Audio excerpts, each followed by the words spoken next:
नमस्कार दोस्तों, आज हम जो टीआरडी के जो एग्ज़ाम होते हैं जेई के या फिर टेक्नीशियन के, उनमें आने वाले वो अच्छी जो पैरामीटर पीएसआई पैरामीटर से संबंधित बहुत सारे क्वेश्चन आते हैं उनके बारे में चर्चा करेंगे। और ये वीडियो आपके आने वाले एग्ज़ाम में बहुत लाभकारी सिद्ध होगा। तो शुरू करते हैं। ये वो अच्छी पैरामीटर हैं कि पेंटोग्राफ पेंटोग्राफ जो होता है उसकी चौड़ाई कितनी होती है, तो वो होती है 1800 mm। कितनी होती है? 1800 mm।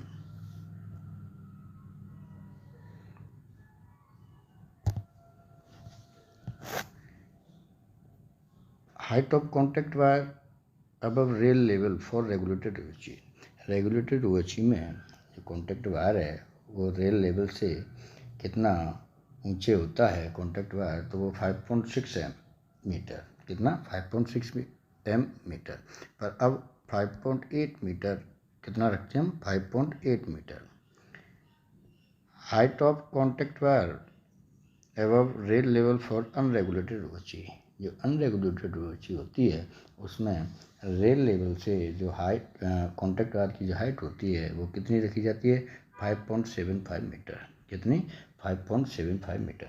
तो इनमें तो एक रेगुलेटेड OHE एक अनरेगुलेटेड OHE। रेगुलेटेड OHE वो होती है जिसके टेंशन लेंथ के दोनों सिरों में और बैलेंस वेट लटकाया जाता है, वो रेगुलेटेड OHE होती है। और अनरेगुलेटेड OHE वो होती है जिसके टेंशन लेंथ के दोनों सिरे फिक्स एंकर होते हैं।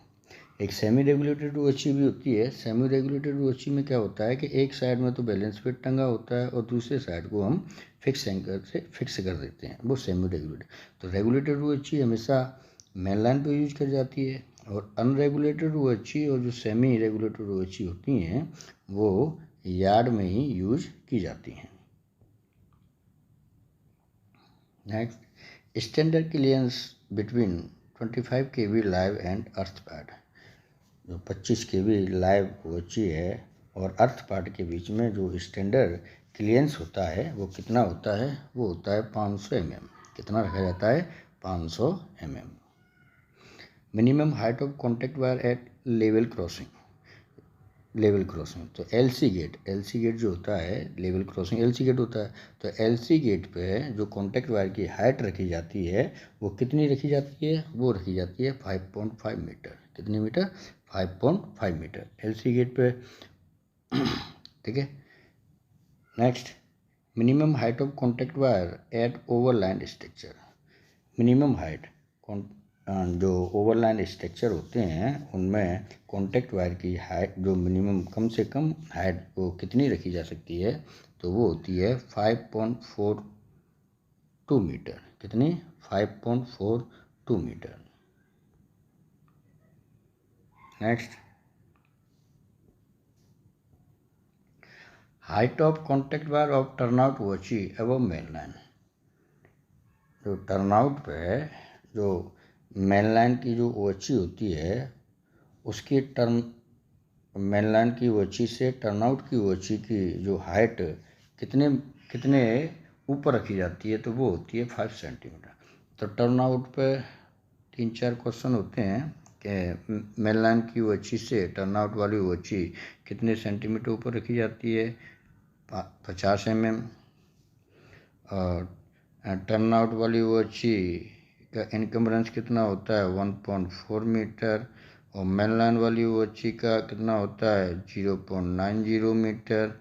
और टर्नआउट पर जो ओब्लिगेटरी मास्ट लगा होता है उसका इम्प्लांटेशन कितना होता है? पहले 3 मीटर होता था, अब है 3.40 मीटर।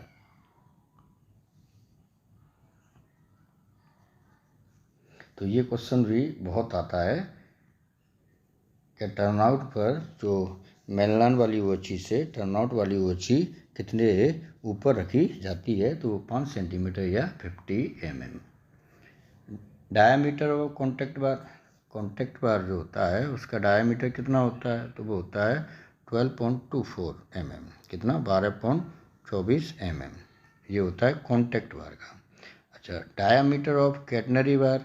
कैटनरी वायर का कितना होता है कि 10.54 10.54 mm 10.54 mm। 1 metre contact wire weight, जो कॉन्टैक्ट वायर होता है उसके 1 मीटर कॉन्टैक्ट वायर का जो वजन होगा वो कितना होगा, तो वो होता है 0.952 किलोग्राम। कितना, 1 मीटर कॉन्टैक्ट वायर में वजन कितना होता है, 0.952 kg पर मीटर होता है। 1 मीटर कैटनरी वायर वेट, तो कैटनरी वायर में वेट कितना होता है, 0.602। कितना, 0.602।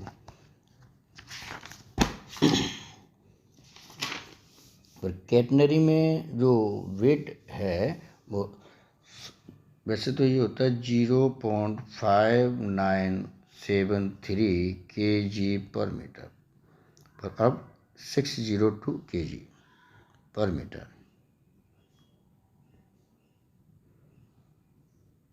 Next, cross section area of contact wire. जो कॉन्टैक्ट वायर होता है उसका क्रॉस सेक्शन कितना होता है, तो इसका क्रॉस सेक्शन एरिया होता है 107 स्क्वायर mm। कितना होता है, 107 स्क्वायर mm। और जो कैटनरी वायर होता है, cross section area of catenary wire, और जो कैटनरी वायर का जो क्रॉस सेक्शन एरिया होता है वो कितना होता है, 65 स्क्वायर mm, 65 स्क्वायर mm। तो ये भी क्वेश्चन आते हैं ज़्यादातर कि कॉन्टैक्ट वायर का क्रॉस सेक्शन एरिया कितना होता है, तो 107 स्क्वायर mm। और कैटनरी वायर का क्रॉस सेक्शन कितना होता है, तो वो होता है 65 square mm। Next, number of dropper. ड्रॉपरों की संख्या कैसे निकाली जाती है कि ड्रॉपरों के लिए हमेशा जो स्पान की लेंथ है उसमें 9 से डिवाइड करके +1 कर देते हैं। जैसे कोई span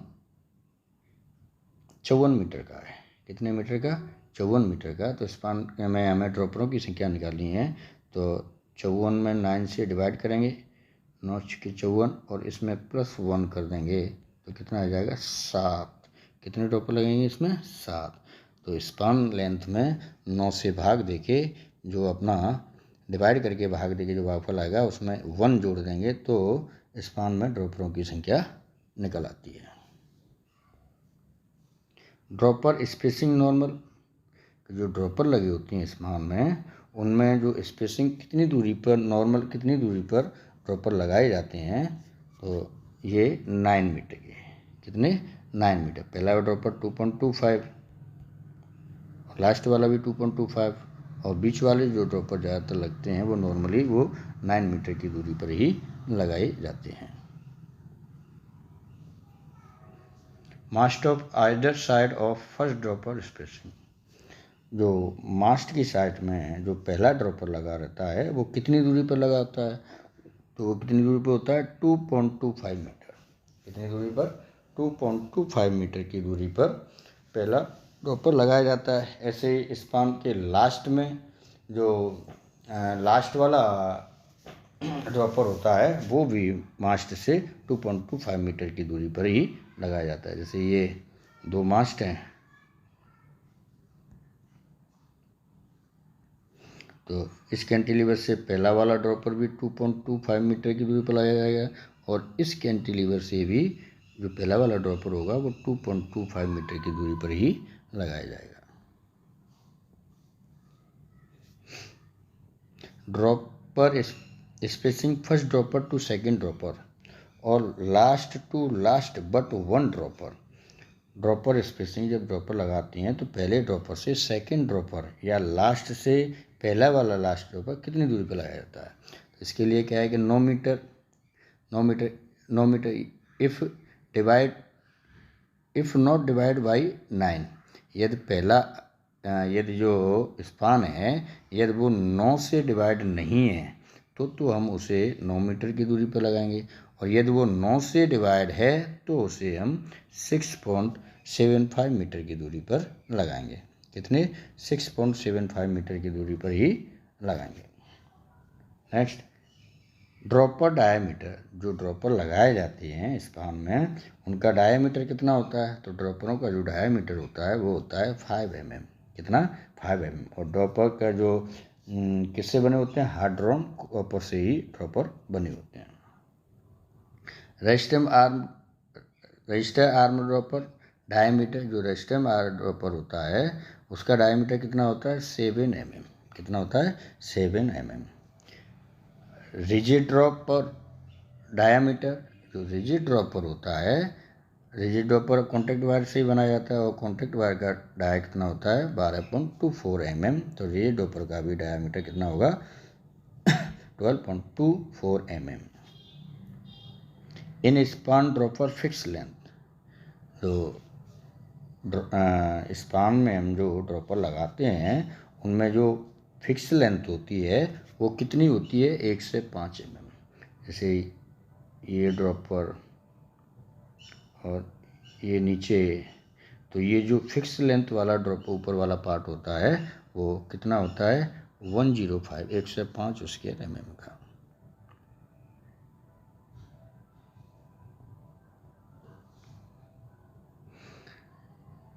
कंडेमेंड diameter of contact wire on main line, जो मेन लाइन पर कॉन्टैक्ट वायर होता है उसका खराब व्यास हम कितना रख सकते हैं, या इतना व्यास रहने पर कॉन्टैक्ट वायर को हम चेंज करने की आवश्यकता होती है, तो वो मेन लाइन पर कितना होता है? 8.25 mm। कितना होता है? 8.25 mm। वैसे कॉन्टैक्ट वायर का कितना होता है? 12.54 ये व्यास होता है। यदि कॉन्टैक्ट वायर का मेन लाइन पर व्यास 8.25 mm रह जाए तो फिर कॉन्टैक्ट वायर को चेंज करने की आवश्यकता होती है। तो जो खराब व्यास होता है मेन लाइन पर वो कितना तक रह सकता है? 8.25। Condemned diameter of contact wire on yard, और यार्ड में कितना होता है खराब व्यास? ये 8 mm तक होता है। कितने mm तक? 8 mm तक। Permissible gradient of contact wire on main line, जो मेन लाइन पर कॉन्टैक्ट वायर में जो ग्रेडियंट रखा जाता है वो कितना रखा जाता है? वो होता है 3 mm पर मीटर। कितना? 3 mm पर मीटर। और permissible gradient of contact wire in yard, और यार्ड में जो कॉन्टैक्ट वायर में ग्रेडियंट जो रखा जाता है वो 10 mm पर मीटर। क्या रखा जाता है? 10 mm। तो जो ग्रेडियंट होता है क्या होता है? ग्रेडियंट मेन लाइन पे तो हम कितना रखते हैं? 3 mm पर मीटर, 3 mm पर मीटर। और इसी में रिलेटिव ग्रेडियंट होता तो रिलेटिव ग्रेडियंट मेन लाइन पर रखते हैं हम 1.5 mm पर मीटर, 1.5 mm। और यार्ड में कितना रखते हैं?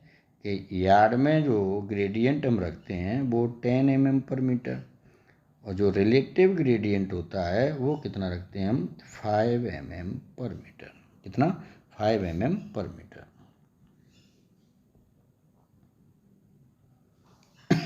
Clearance live bar to earth normal, जो लाइव बार है वो अच्छी चार्ज है, उस लाइव बार से एक अर्थ वाली कोई चीज़ हो तो उसमें नॉर्मल जो क्लियरेंस होगा वो कितना रखा जाता है? वो होता है 50 सेंटीमीटर। कितना? 50 सेंटीमीटर।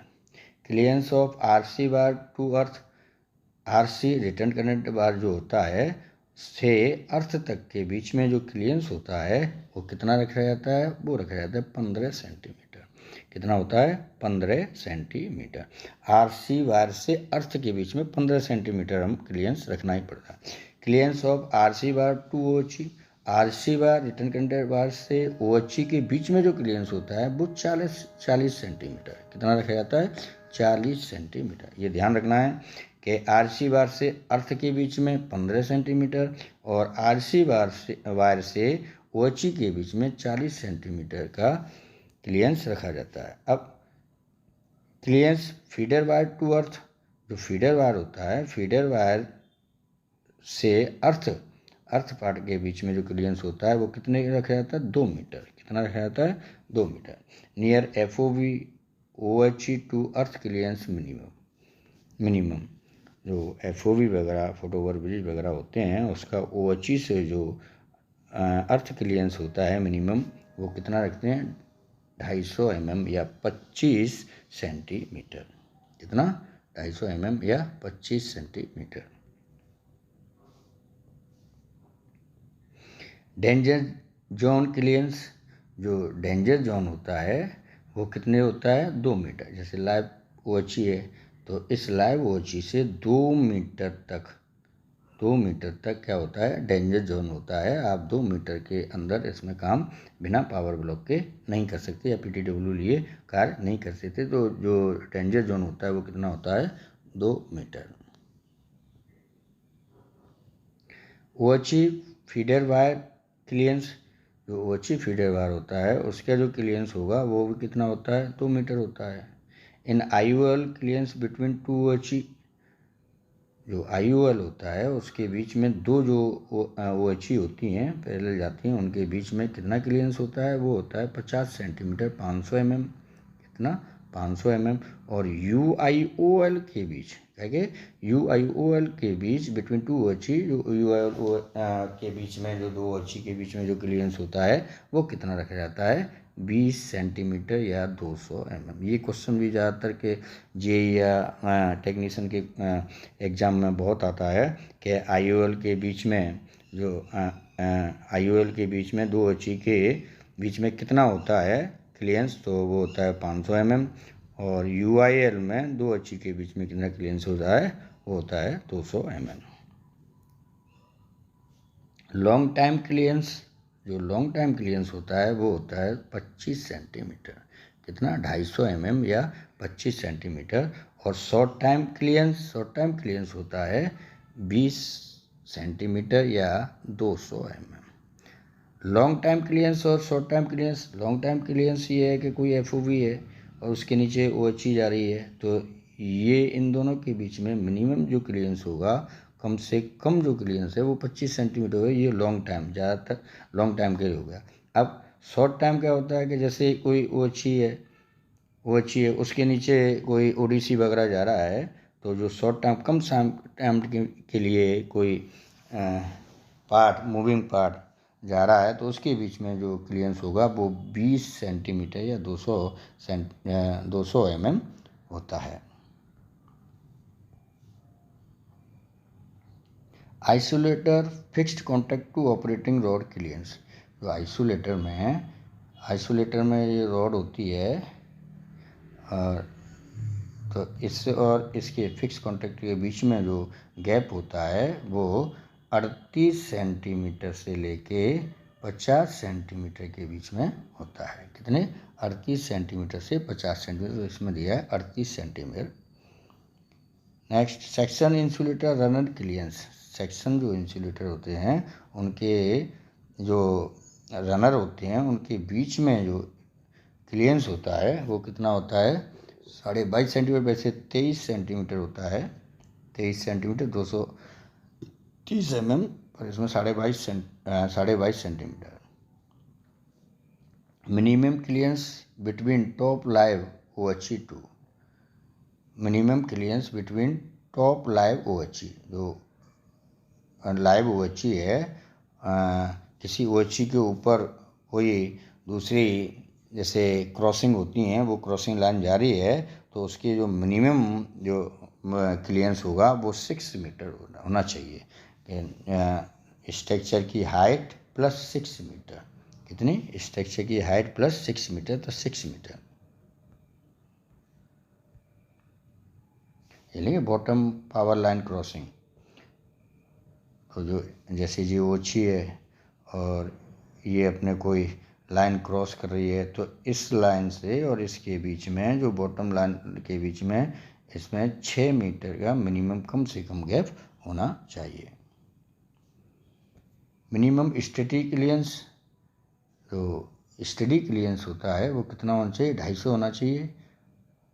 और मैक्सिमम स्टडी क्लियरेंस ये कितना हो जाए 35 सेंटीमीटर। पर अब जो ज़्यादातर जो मिनिमम क्लियरेंस रख रहे हैं वो कितना रखा जाता है 30 सेंटीमीटर रखा जाता है। जो RT होती है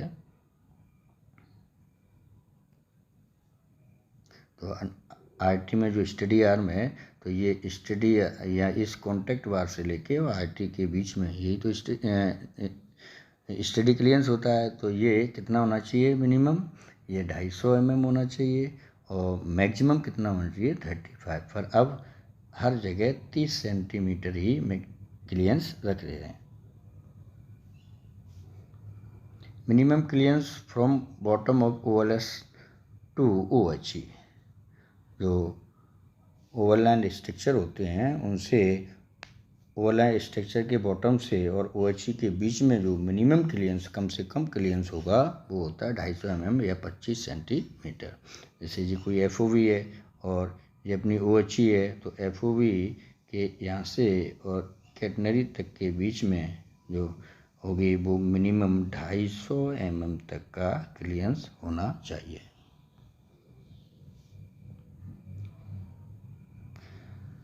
RC मिड अर्थ रेल पीस लेंथ, जो रिटर्न करंट मिड अर्थ रेल होती है उसके पीस का लंबाई कितनी होती है? 2 मीटर। कितनी होगी? 2 मीटर। TSS अर्थ रेजिस्टेंस, ये भी देखो रेजिस्टेंस से संबंधित आज क्वेश्चन आते हैं कि TSS का अर्थ रेजिस्टेंस कितना होता है, तो वो रखा जाता है 0.5 ओम। कितना? 0.5 ओम। और SP और SSP में मिनिमम जो अर्थ रेजिस्टेंस रखा जाता है वो रखा जाता है 2 ओम। कितना रखा जाता है? 2 ओम। ऐसे ही FOB या ROB या फिर AT, इनमें जो अर्थ रेजिस्टेंस होता है वो रखा जाता है 10 ओम। तो TSS में कितना होगा? 0.5 ओम। और earth resistance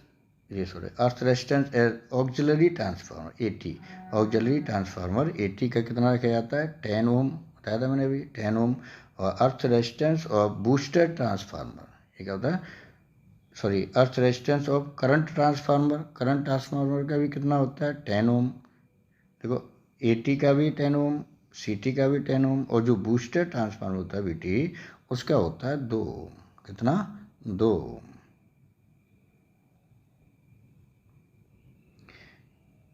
TSS transformer capacity, जो TSS में ट्रैक्शन सब स्टेशन जो होते हैं वो चीज़ में जहाँ से पावर सप्लाई फीड होती है वो TSS होते हैं। और TSS में जो ट्रांसफार्मर होते हैं उनकी कैपेसिटी कितनी होती है? तो वो होती है 21.6 MVA, 21.6 MVA। कितना? 21.6 MVA। OHE current care capacity, जो OHE है अपनी, वो कितना करंट ले जा सकती है, उसकी कैपेसिटी कितनी है? तो वो है 600। कितनी? 600 एम्पियर। कितनी? 600 ampere. 21.6 MVA transformer current capacity. जो TSS में 21.6 MVA का जो ट्रांसफार्मर लगा होता है उसकी करंट कैपेसिटी कितनी होती है? तो उसकी करंट कैपेसिटी होती है 800 एम्पियर। कितनी? 800। OHE की करंट कैपेसिटी कितनी होती है? OHE करंट केयर कैपेसिटी कितनी होती है? 600 mm, 600 एम्पियर। और जो ट्रांसफार्मर लगा होता है उसकी कितनी होती है? 800 ampere. Diameter of disc insulator, जो डिस्क इंसुलेटर होते हैं उसका डायमीटर, व्यास जो होता है वो कितना होता है? 15 सेंटीमीटर या 150 mm। Length of ST insulator, ST insulator, जो ST इंसुलेटर होता है, ST इंसुलेटर, उसकी लेंथ कितनी होती है? तो ये होती है 52 सेंटीमीटर या 520 mm। कितनी? 520 mm। और लेंथ ऑफ ब्रैकेट इंसुलेटर, जो BT इंसुलेटर होता है, उसकी कितनी होती है? 50 सेंटीमीटर या फिर 500 mm। Length of pedestal insulator कितनी होती है? 42 सेंटीमीटर। कितनी? 42 सेंटीमीटर या 420 mm। Length of core insulator, जो आइसोलेटर में लगा होता है, उसकी कितनी होती है? उसकी होती है 50 सेंटीमीटर या फिर कितना? 500 mm। Length of rod insulator की कितनी होती है? 42 सेंटीमीटर। कितनी? 42 सेंटीमीटर।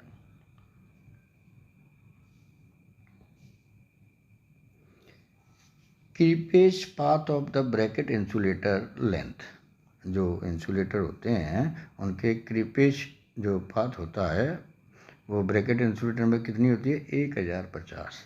अब क्रीपेज क्या होती है? जैसे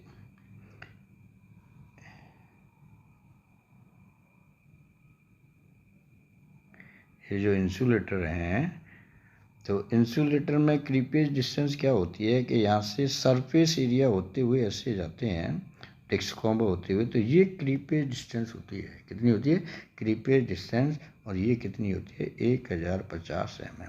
कितनी होती है 1050 mm। अब वो 1650 mm वाले क्रीपेज डिस्टेंस वाले भी इंसुलेटर यूज़ किए जाते हैं, जैसे टनल वगैरह में। तो क्रीपेज डिस्टेंस कितनी होती है 1050 mm।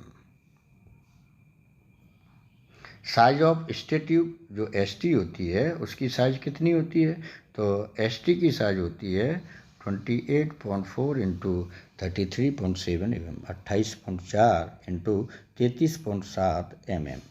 Size of bracket tube, जो बीटी होती है उसकी साइज कितनी होती है, तो ये बीटी दो प्रकार की होती हैं, एक स्टैंडर्ड और एक लार्ज। तो जो स्टैंडर्ड होगी वो 30x38 mm की होगी, 30x38 mm की। और जो लार्ज होगी बीटी वो 40x49 mm, 40x49 mm की लार्ज बीटी होती है। तो बीटी दो प्रकार की होती हैं, एक स्टैंडर्ड और एक लार्ज। तो स्टैंडर्ड होगी वो 30x38 की होगी, और जो लार्ज होगी वो 40x49 की होगी। साइज ऑफ रजिस्टर आर्म, जो आरटी होती है, साइज ऑफ रजिस्टर आर्म, जो आरटी का साइज होता है वो कितना होता है, वो होता है 28.4 इंटू 33.7 mm, 28.4 इंटू 33.7 mm। तो जो अपनी एसटी और आरटी एक ही साइज की होती हैं। देखो एसटी भी 28.4 इंटू 33.7 mm, और आरटी भी 28.4 into 33.7 mm। Size of BFB steady arm, जो स्टडी आर्म लगी होती है बीएफबी स्टडी आर्म, उसकी साइज कितनी होती है, वो होती है 32 इंटू 31 mm, 32 इंटू 31 mm की। कितनी 32 into 31 mm।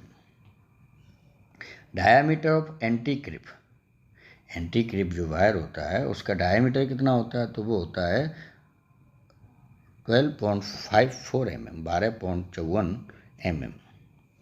Diameter of large span LS wire होता है, जो एलएस वायर का जो डायमीटर होता है वो होता है 14.70 mm। कितना 14.70 metre.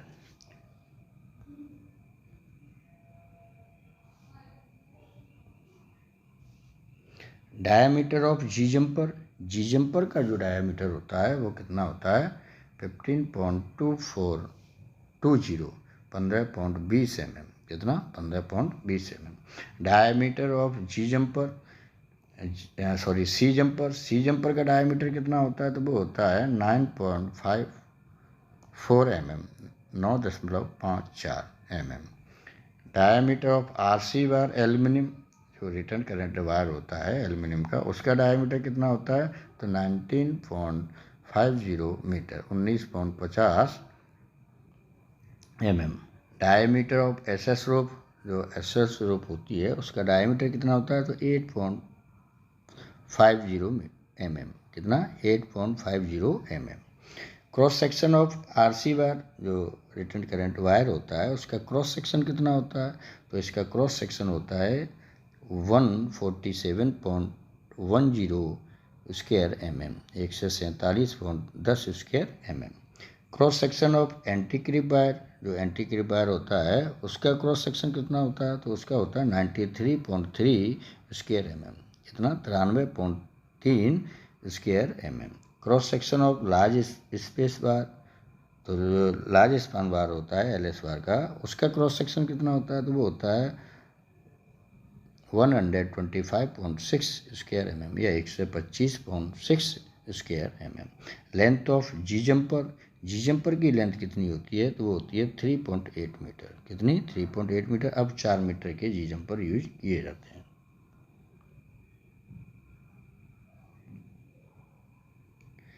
Cross section of C jumper और एफ जंपर, जो सी जंपर जो एफ जंपर होते हैं उनका क्रॉस सेक्शन कितना होता है, तो उसका होता है 50 स्क्वायर mm। कितने 50 स्क्वायर mm का सी जंपर और F jumper cross section area होता है। अब cross section of G jumper, G jumper का क्रॉस सेक्शन कितना होता है, तो जी जंपर का क्रॉस सेक्शन होता है 105 स्क्वायर mm का। अब जो नए जी जंपर यूज किए जाते हैं 160 स्क्वायर mm के। कितने 160 स्क्वायर mm के। Cross section cross feeder jumper, जो क्रॉस फीडर जंपर होते हैं उनका क्रॉस सेक्शन कितना होता है, तो वो होता है 150 square mm, 150 square mm।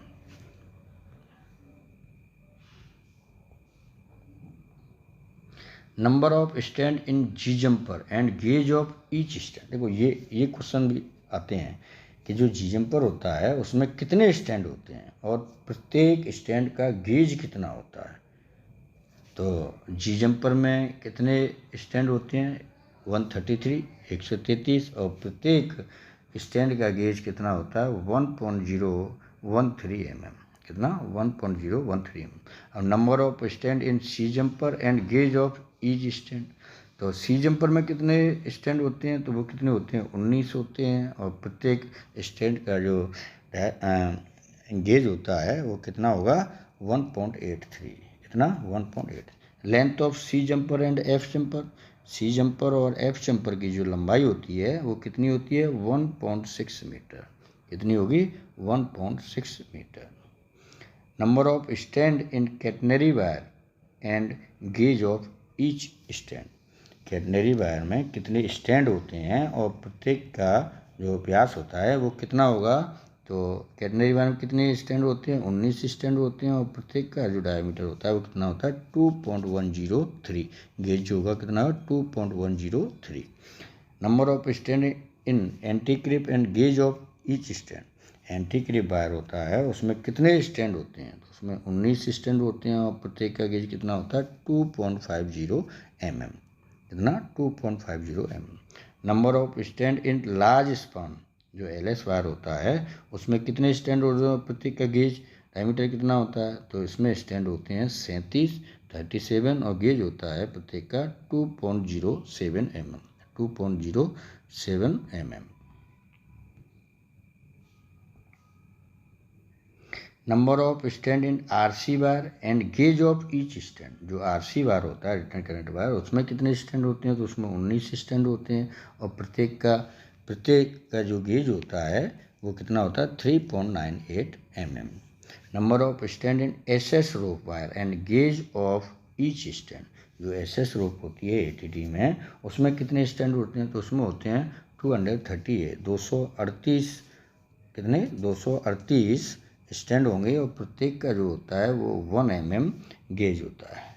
Length of bridle wire कितने मीटर का होता है, 8 मीटर का। ये जो ब्रिडल वायर होता है ये ट्राम्बे वोची में लगाया जाता है, और कितने मीटर का होता है ये, 8.5 mm। जैसे ये कॉन्टैक्ट ट्राम्बे वोची में एक ही कॉन्टैक्ट वायर होता है। ये मास्ट से जब कैंटिलीवर से पकड़ाते हैं तो इसको रोकने के लिए एक ऐसे ब्रिडल वायर लगाया जाता है। इसकी लंबाई कितनी होती है, 8.5 metre, 8.5 metre. Length of SS wire of winch type ATD. जो विंच टाइप एटीडी होती है उसमें एसएस वायर जो लगी होती है उसकी लंबाई कितनी होती है, तो वो होती है 10.5 metre, 10.5 metre, 10.5 metre. Length of SS wire rope of 3 pulley type ATD. और जो 3 पुली टाइप एटीडी होती है उसमें एसएस वायर की रोप 7 मीटर न्यू। अब जो नई एसएस वायर रोप आ रही है वो 7 मीटर की, और ओल्ड थी वो 8 मीटर की।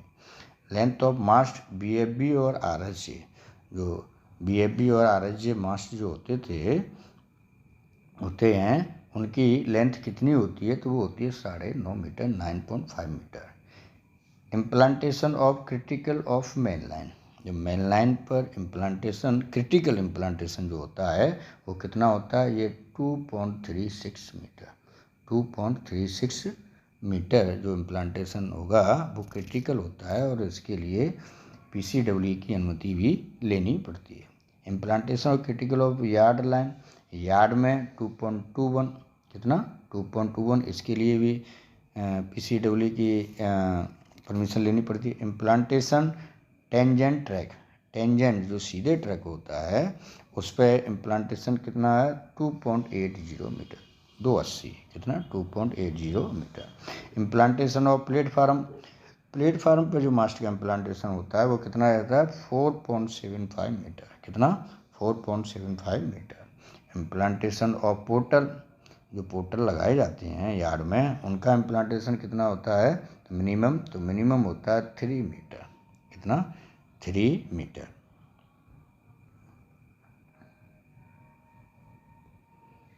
Implantation of turnout mast, turnout mast में कितना होता है? 3 मीटर का, पर अब आजकल कितना होता है? 3.40 मीटर। कितना? टर्नआउट ऑब्लिगेटरी मास्ट का जो इम्प्लांटेशन होता है वो पहले 3 मीटर था, अब कितना है? 3.40 metre. Height of height gauge war at LC gate, LC gate पे जो हाइट गेज लगा होता है उसकी हाइट कितनी होती है? तो इसमें तो दी है 4.67, ये पुरानी है, अब है 4.78 मीटर। कितनी हो गई? 4.78 metre.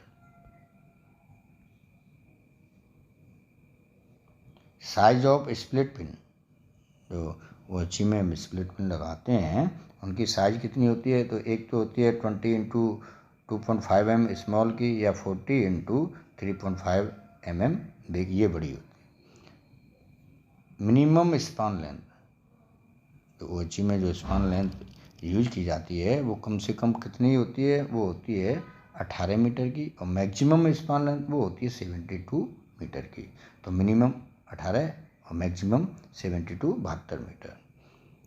Minimum height of contact wire from rail level, जो कॉन्टैक्ट वायर की हाइट है वो रेल लेवल से मिनिमम कम से कम कितनी रखी जा सकती है? तो वो होती है 4.92 mm। कितना? 4.92 मीटर, सॉरी कितनी? 4.92 मीटर मिनिमम हाइट रखी जा सकती है। Maximum height of contact wire from rail level, जो मैक्सिमम हाइट जो कॉन्टैक्ट वायर है वो 580 है, ये 560 के हिसाब से है 580। Height of contact wire from rail level regulated OHE, regulated OHE में जो कॉन्टैक्ट वायर की हाइट रखी जा सकती है वो 560 रखी जाती है, 5.60। Height of contact wire from rail level unregulated OHE, unregulated OHE में रखी जाती है 5.75 मीटर। तो दोस्तों ये ओएचई के जो पैरामीटर यूज होते हैं उनके बारे में आज हमने 100 क्वेश्चनों के बारे में चर्चा की। आशा करता हूँ ये सभी क्वेश्चन आपके आने वाली परीक्षाओं में लाभकारी होंगे, और ये भी आशा करता हूँ कि ये वीडियो आपको पसंद आया होगा। यदि वीडियो आपको पसंद आया है तो मेरे चैनल को लाइक, सब्सक्राइब और शेयर करें।